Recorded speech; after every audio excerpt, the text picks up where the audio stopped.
Okay, good morning. So we're still in the middle of the Alter Rebbe Shulchan Aruch, chapter 475. We're learning the laws of Korach after having learned it from the Gemara. The basics of where Korach came from we covered. Rabbi Hillel used to observe the mitzvah of Pesach, matzah, and maror, eating them all together, the Pesach offering, the matzah, and the maror.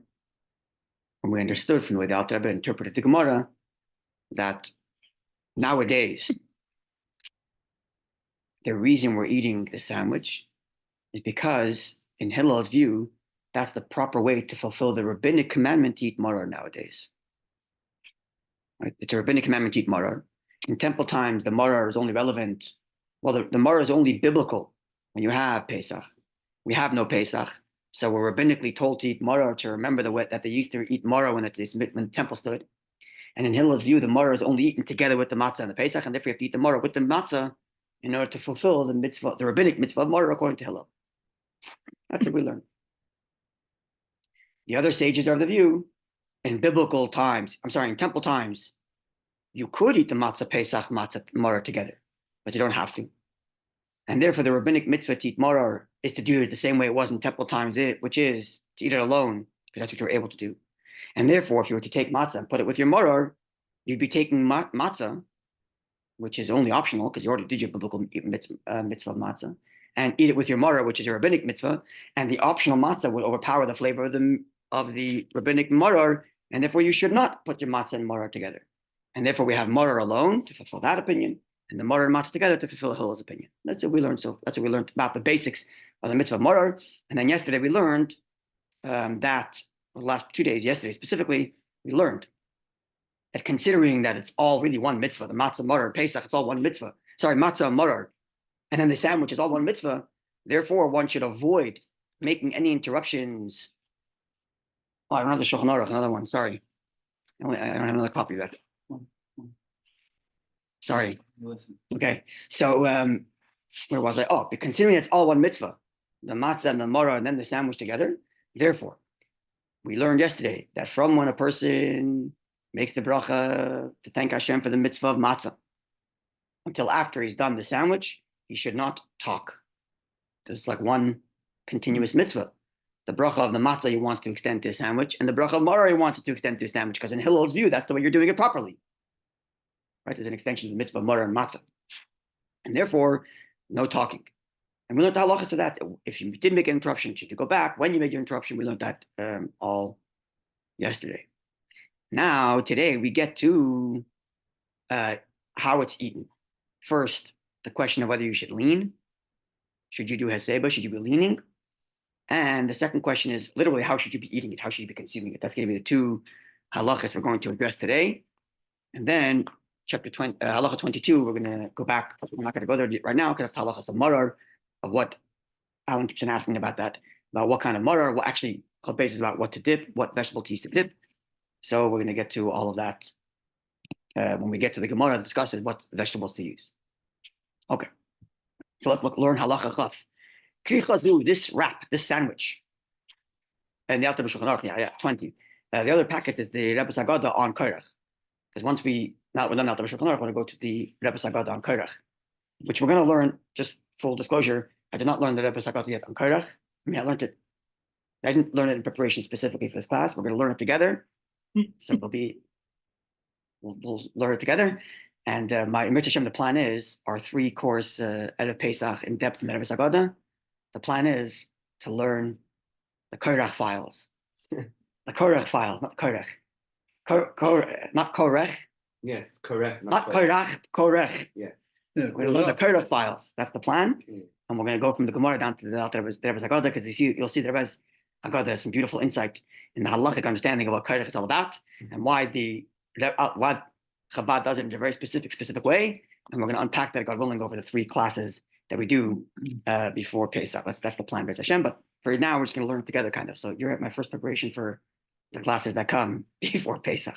All right. Did the Alter Rebbe say what he personally used for the items on the Seder plate?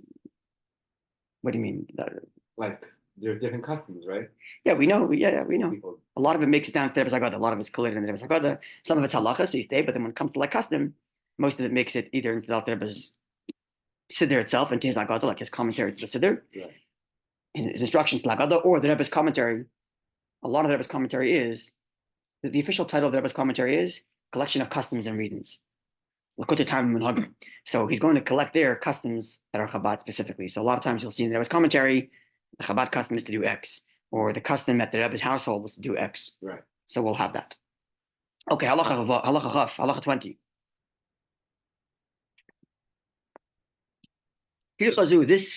This sandwich, this wrap. Yesh, I remember there are those who are of the view, she'ein tzarech haseba, that you do not, it's not necessary, one is not required to recline. Why? Because we're eating in the sandwich, one of the items is maror, which is bitter. And bitter herbs do not require reclining, right? We learned about this when we learned the Rebbe's commentary on reclining. We learned that sikha, right? Obviously, haseba, reclining. We learned about the halachas in the Gemara also. That reclining is all about demonstrating freedom, and maror is all about remembering the bitter times. So they're kind of they're kind of at odds with each other to be leaning while you're reclining while you're eating the maror. Okay. Others are of the view, but you do need to recline when you eat the sandwich. Why? Because one of the other ingredient is matzah, and matzah does require reclining. So which one do you? Matzah's biblical. Oh, now matzah, but even though you already ate matzah reclining, and the biblical matzah you did when you ate matzah alone, right? Now this is a matzah only because that's the way Hillel says to do the maror. Yeah. So even though you already fulfilled your obligation to eat matzah before, so why would you now have to recline again when you eat the sandwich? In this opinion, nonetheless, listen carefully. This sandwich, is because we want to eat the maror the way Hillel would have eaten the maror back in the temple times. Right? Now, what would Hillel do? He would have his Pesach, which was biblical in temple times, certainly. He had his matzah, which was also biblical in temple times, certainly, as it is today. And he would have his maror, which was biblical in temple times, and he would have them all together. When he would eat that sandwich, would he recline or not? What do you think? Would he recline or not? Yeah. Why would he recline? You're right. Why do you think? Because is he eating the matzah any other time? Everything's together. Exactly. Demonstrate. Exactly. He's not eating the matzah any other time. He's not eating the Pesach any other time. This is his only time eating Pesach and matzah. So of course, he's reclining. So therefore, Hillel would not be eating matzah prior to the sandwich. That was his whole mitzvah of matzah. Because remember, for him, all three are biblical. They don't cancel the flavor out because they're all biblical, and if we could put them all together. All three, Pesach, matzah, and maror. If you're not eating here, when will you be leaning? Exactly. Hillel will not be eating matzah before the sandwich. And the matzah that he would eat at that sandwich, he would be fulfilling his obligation to eat matzah, and therefore he would have to recline when he was eating his sandwich. Therefore, us too, who are eating the matzah and maror together, to do it the way Hillel did, we have to recline. And this is indeed the primary opinion. Is explained in chapter 272, which we will get to. We did some of 272, some of the halachas that were relevant. We're going to come back to it as well. Okay, so this was actually similar to the charosis. We had a dispute. Does the maror in the sandwich require dipping in charosis? On the one hand, you already fulfilled your obligation to dip when you had maror the first time alone. On the other hand, if you're doing it like Hillel, would Hillel have dipped his maror in the maror that Hillel eats in his sandwich? Would he have that in charosis? Yeah. Of course he would have, because he's not eating maror any other time. So if you want to do it like Hillel, dip your charosis. And we learned actually there that the halacha follows the opinion which is not to dip, but the Chabad custom is to dip. Right? But it's the same thing here. But here the primary halacha is to lean, because that's the way Hillel would have done it. And we're trying to do it like Hillel. Dipping what into what? The maror into charosis. Right? You already fulfilled that obligation when you ate the maror alone. Right. But still, if you want to do it like Hillel, he would have dipped it then, because that's the only maror he's eating. Right? He didn't have matzah, maror, and then sandwich. He only had sandwich. That was it. We're doing them separately, but we'll still follow Hillel. We're doing it separately because the Gemara told us we don't know if the halacha follows Hillel or his friends, so we're doing both. So we're doing once like the sages, which say matzah and maror separate, and once like the Hillel, which did together, right? We explained all the details of that. Then we have to do it. If we're doing it like Hillel, let's do it like Hillel. Lean and charoises. Even though technically I already lean by my matzah, and technically I already did charoises by my maror. If I'm doing it like Hillel, then do it like Hillel. Huh? Shammai not mentioned this. Why? Some things followed Yeah. today in preparation for when it will be reinstituted in temple times. Oh, good question. So I'm going to imagine, that's a great question. What Mashiach comes, what will you do? I will imagine that we're going to eat them all three together. Right. Because even the opinion which said, even Hillel's detractors who said you don't need to eat the Pesach, Matzah, and Maror together, at least according to the primary interpretation of the Gemara, Rabbi Shia, they allow it to be eaten together, even if they don't say you have to eat it together. And therefore, why wouldn't we eat it all together? Unless you want to follow Rabbi Yochanan's view, in which case we do both. First, we eat Pesach, Matzah, Maror separate, and then Pesach, Matzah, Maror all together. Maybe. But it seems from the Gemara that the primary opinion is that the sages who disagree with Hillel don't say you can't eat them together. They just say you don't have to eat them together. Right? Today, we have the problem that we can't just eat them together and cover both opinions. Because according to the opinion which said, because matzah is biblical and maror is rabbinic nowadays, and you can't have them together because the maror would cancel the matzah. Right. But when they're all biblical, then everybody agrees there's no problem, put them all together. So when Mashiach comes, I don't see, unless we want to follow Rabbi Yochanan's view, which is the minority view of the other sages, which the Gemara seems to reject, I don't see why would we eat them separately. We'd probably eat them all together. Mashiach comes. It's only a problem nowadays because matzah and maror are different standing nowadays, and therefore you have the issue of mixing them together when you're not supposed to, because they're two different levels, biblical or rabbinic. Right? That was the issue. Okay. So back to our question of leaning. So again, opinion A, don't have to lean because you're eating maror. Opinion B, you do have to lean because you're copying Hillel, and Hillel would have leaned that he had when during a sandwich. So therefore, the primary is to follow the second opinion and lean.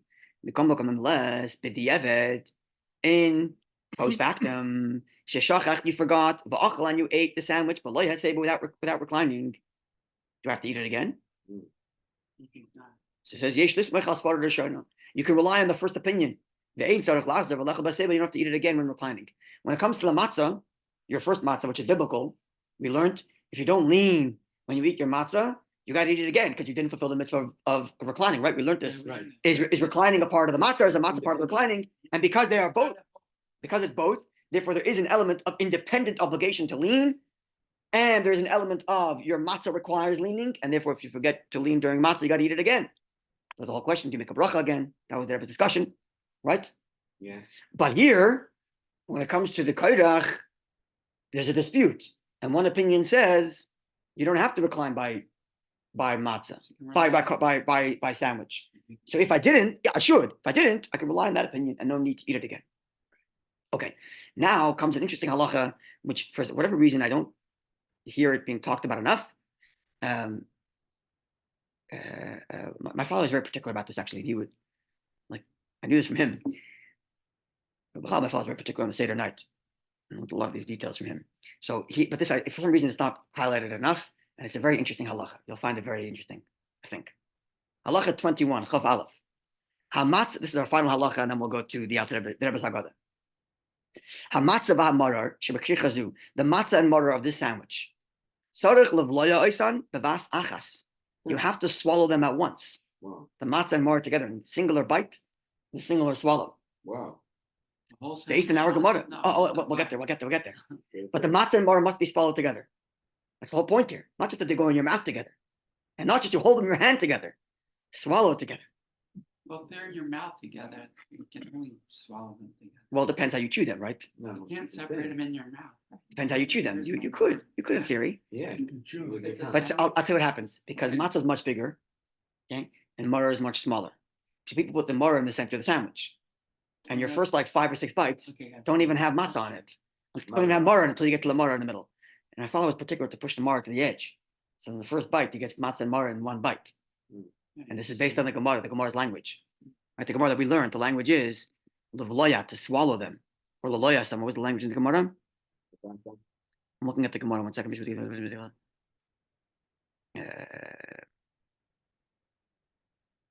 Livlo. One second. That's the Shulchan Aruch. I'm looking at the Alter Rebbe's language. Where's the Gemara's language? The Gemara also has similar language.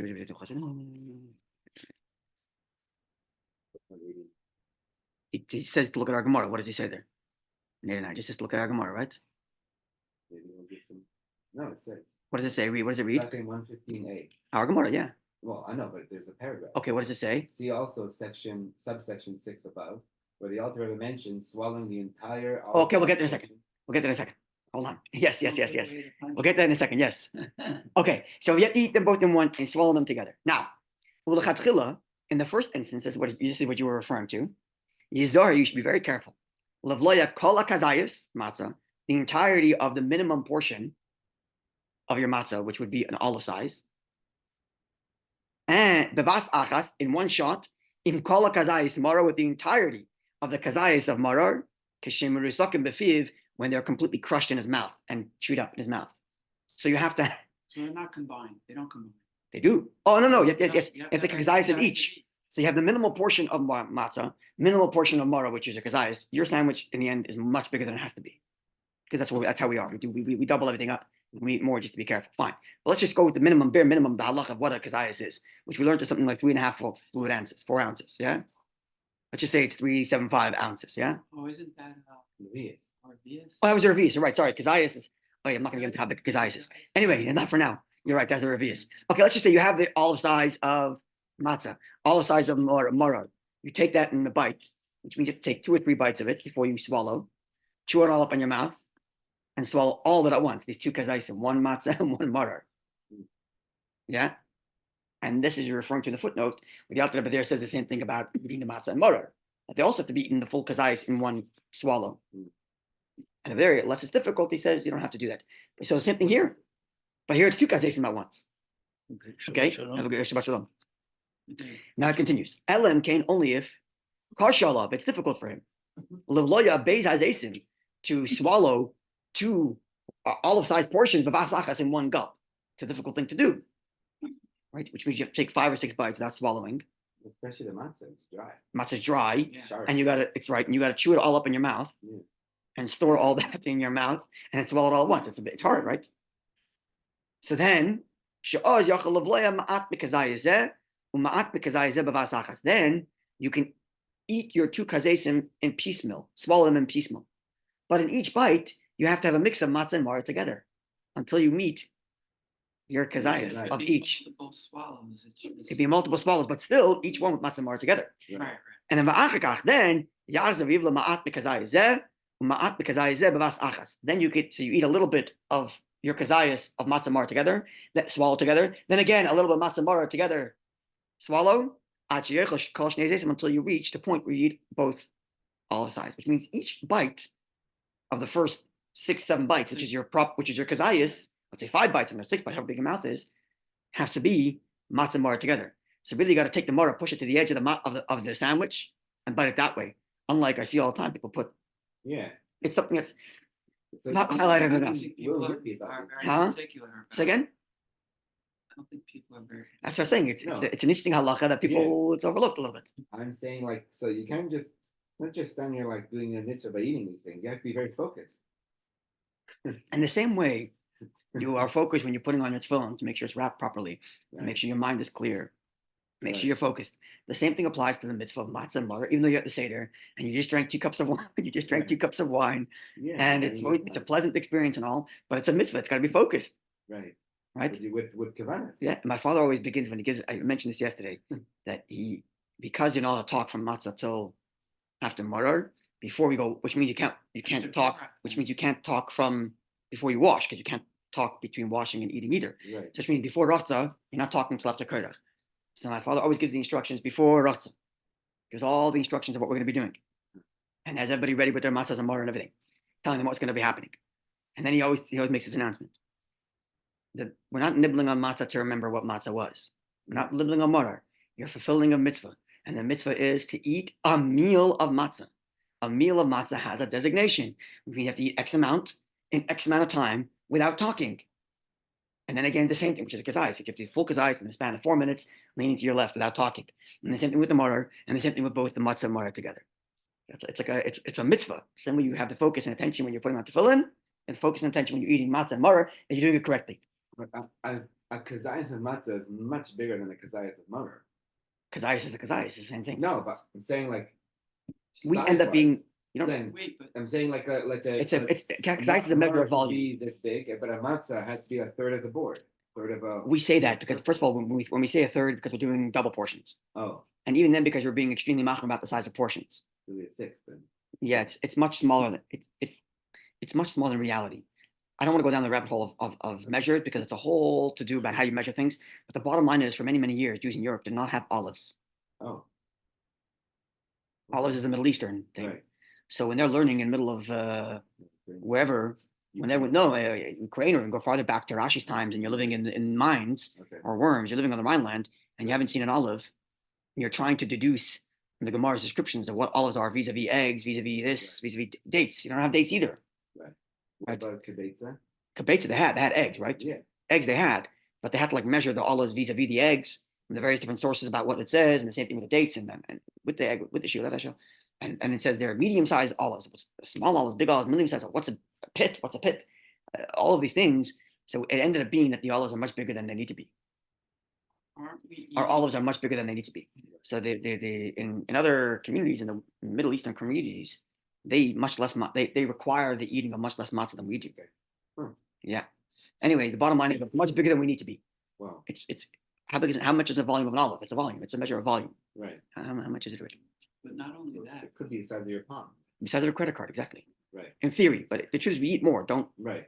No, We're I'm gonna saying, eat- well, we're gonna eat more. Like this is the whole thing. We ended- I'll eat like this. we end up eating like a good third of the matzah. That's what I'm saying. That's just to make sure you're covering all your bases. It's much more than you need to be, technically speaking. Yeah. Temple times they ate them together like Hillel. Correct. So right? it would be 3 kazesim together, which means according to this, Hillel would have been eating. So they're eating 3 kazesim. In one- What in- are we eating today? We're eating also 3 kazesim. We're actually eating 4 at a We're minimum. eating matzah. Kazayis separately. matzah, kazayis maror, and the kazayis matzah maror together. Kazayis of each. That's 4 kazesim total. So we're eating an extra. kazayis. No, but I mean even what we consider our kazesim, we end up eating a third of our matzah, which is much bigger than the kazayis. Much bigger. Okay, it's good. Eat it. I'm just saying. It's much bigger. I'm saying because we're splitting it up, we're actually eating more than required in temple times. Well, for sure, because we're trying to cover 2 opinions. Right. So we end that up was my eating point. double. That was just my- Yeah, but so following this halacha, which means if we're taking this halacha, where the Alter Rebbe is saying that the best way to do it is to eat the 2 full kazesim in one swallow after you've chewed it up in your mouth. That's the ideal. The ideal, which means the ideal in temple times, Hillel's opinion, would have been the same thing. But with a third kazayis, because he has to have a kazayis of Pesach. So he's chewing up 3 kazesim in his mouth and then swallowing it all at once. Kazayis of matzah, kazayis of Pesach, and kazayis of maror. Well, the Pesach was eaten at the very end of. That's correct. It was. Oh, that is. It would be eaten at the end. that would And be in the- Hillel's opinion, he would have been eating at the end with his matzah and maror. So actually, I wonder, They don't have you're a just festive you're meal. making I me thought it think was they did have a after- festive meal. At the end of his festive meal, they had a sandwich. But now you're making me think something. The sages are of the opinion that you may eat them together, but you could also eat them separately. And I was saying because he said you may, you might as well. Right? That's what I was suggesting. Maybe that's not true. Because to your point, if you're not required to eat Pesach, matzah, and maror all together, and Pesach you're required to eat at the end of your meal, maybe the sages would say it's preferable to eat the matzah and maror at the beginning. Because you want to eat your mitzvah before you engage in your own indulge in your own meal. On the other hand, the verse still says that right, because you always do mitzvah before you indulge in personal thing, right? So we eat matzah and maror before we get to our meal. When it comes to the Pesach offering, the Torah explicitly says at the end. Okay, so we eat it at the end, but usually you do mitzvah before, right? You make kiddush before you eat. Yeah. So maybe This is then- unique, though, right? This is unique because the Torah says that it should be the last taste in your mouth. That's the afikomen. It's correct. And that would have been the Pesach offering in the temple times. Right. Right? So now, which means the sages are of the view that you may eat them separately. Maybe they would actually prefer if you eat the matzah and maror first, so you do your mitzvah before you indulge, and Pesach at the end. Maybe. On the other hand, so if that's the case, right, then you'd be eating matzah and maror meal, and then at the end, eating So, Pesach, matzah, and maror together to fulfill Hillel, and then Pesach alone to fulfill the sages. Because if you eat Pesach matzah and maror again together to fulfill the stages, they wouldn't like that because you already fulfilled your obligation for matzah and maror, which means the matzah and maror now is optional according to their opinion, which means it's going to ruin the flavor of the Pesach. You can't put it together. So you have to put it all together for Hillel and then again for the sages, which would mean you're eating a lot. That's if this is correct, that they want you to eat the matzah and maror before the meal. On the other hand, you can make the case that they wouldn't want you to eat the matzah and maror together before the meal. They'd make you eat it after because the Torah says with respect to matzah and maror, eat it with your Pesach. So even if you're not wrapping it together, but still eat it at the same time. Maybe. I'm just giving you different some food for thought. This is would be a nice total. Do some research on this. You know what? Take it on as a project between now and Pesach. Do some research, and I'll help you write it up. How would we fulfill when Mashiach comes? How would we fulfill all opinions? And look at Rambam. Rambam would be a good place to start because Rambam doesn't only just include halacha of nowadays; it includes halacha of temple times too. Right? So look at Rambam. How would he instruct us to do it? And then see how he understands the Gemara. This would be a good topic for research. What would be the proper way of eating matzah and maror, covering both opinions, taking all the things into consideration, where you cannot have a lower obligation eat together with a higher obligation because you ruin the flavor. Which means if the Chacham are requiring you to eat Pesach, matzah, and maror separately, and if you eat, and you did that, then when you eat it all together, the sages would say your matzah is ruining your flavor of your Pesach. That's a lower obligation because you already did your obligation for matzah, which means it's only optional, and now you're doing that, right? So do a little research. If you do, I'll help you write it up and we'll publish it. I'll be happy to help with the research too. That'd be a fantastic thing. Okay, Be'ez Hashem, next week I am out of town. Now that you're all back. I'm out of town next week. Going for Simchas, Baruch Hashem. And then Purim is Sunday. So we'll continue with our 30 days before Pesach, starting after Purim. Okay, wonderful week, everybody. Good Ner Shabbos. Thank you.